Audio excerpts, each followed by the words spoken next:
बीरबल की खिचड़ी। अकबर बीरबल की सबसे प्रसिद्ध कहानियों में से एक है, जो न्याय, तर्क, करुणा और सत्ता की जिम्मेदारी पर गहरा संदेश देती है।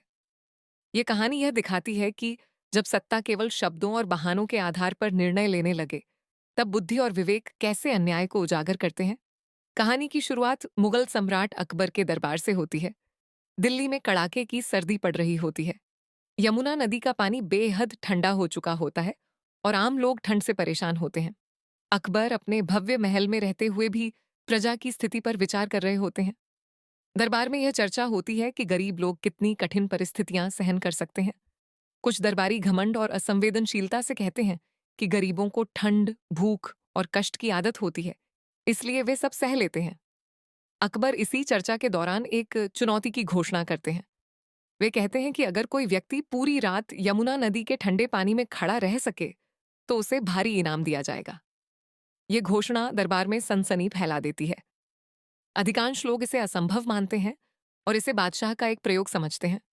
किसी को विश्वास नहीं होता कि कोई इंसान ऐसी ठंड में पूरी रात पानी में खड़ा रह सकता है।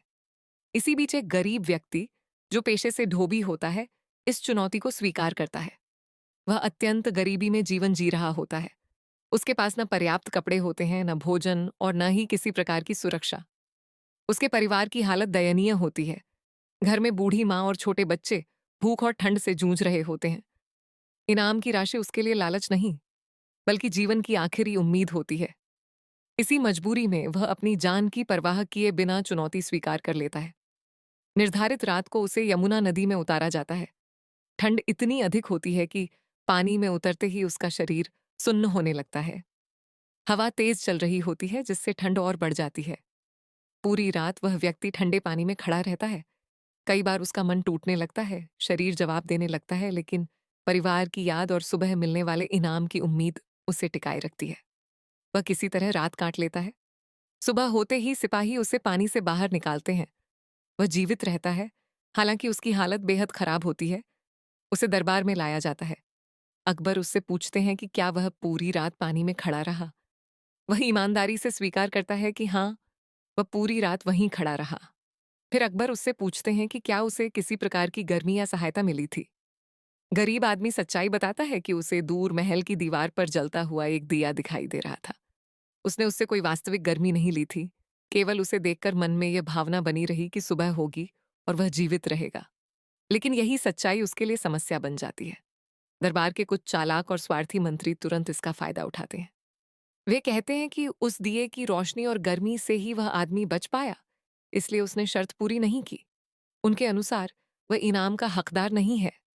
अकबर बिना गहराई से सोचे इन दरबारियों की बात मान लेते हैं और गरीब को इनाम देने से मना कर देते हैं। यह फैसला उस गरीब व्यक्ति के लिए बहुत बड़ा अन्याय होता है।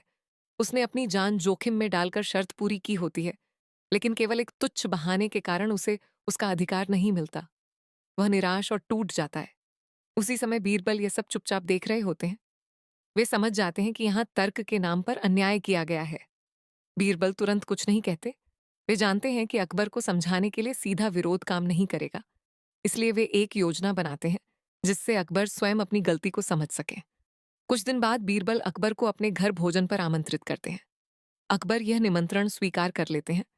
जब अकबर बीरबल के घर पहुंचते हैं, तो देखते हैं कि रसोई में खिचड़ी पकाने की तैयारी हो रही है। लेकिन दृश्य अजीब होता है। खिचड़ी की हांडी बहुत ऊंचाई पर लटकी होती है और नीचे जमीन पर केवल एक छोटा सा दिया जल रहा होता है। समय बीतता जाता है, लेकिन खिचड़ी पकती नहीं। अकबर प्रतीक्षा करते हैं और अंत में पूछते हैं कि भोजन तैयार क्यों नहीं हुआ। तब बीरबल शांत स्वर में कहते हैं कि खिचड़ी दिए की गर्मी से पक रही है। यह सुनकर अकबर चौंक जाते हैं।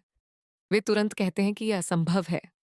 दिए की इतनी कम गर्मी से इतनी दूर रखी हांडी की खिचड़ी कैसे पक सकती है। तभी बीरबल मुस्कुराते हैं और कहते हैं कि जब दिए की गर्मी से खिचड़ी नहीं पक सकती, तो फिर दूर महल में जलते दिए से उस गरीब आदमी को गर्मी कैसे मिल सकती थी। इस तर्क को सुनते ही अकबर को अपनी गलती का एहसास हो जाता है। उन्हें समझ आता है कि उन्होंने बिना सोचे समझे दरबारियों की बात मान ली थी और एक निर्दोष गरीब के साथ अन्याय किया था। वे तुरंत आदेश देते हैं कि उस गरीब आदमी को बुलाया जाए और उसे पूरा इनाम दिया जाए। अकबर दरबार में स्वीकार करते हैं कि न्याय केवल नियमों से नहीं, बल्कि विवेक और इंसानियत से होता है। वे दरबारियों को चेतावनी देते हैं कि भविष्य में किसी भी निर्णय में तर्क का दुरुपयोग न किया जाए। गरीब व्यक्ति को उसका अधिकार मिल जाता है और उसके परिवार का जीवन बदल जाता है। इस प्रकार बीरबल की खिचड़ी की कहानी यह सिखाती है कि बुद्धि, तर्क और करुणा के बिना न्याय अधूरा होता है। सत्ता में बैठे लोगों को चाहिए कि वे कमजोर की स्थिति को समझें और केवल शब्दों या बहानों के आधार पर फैसले न करें। सच्चा न्याय वही है जो इंसानियत पर आधारित हो।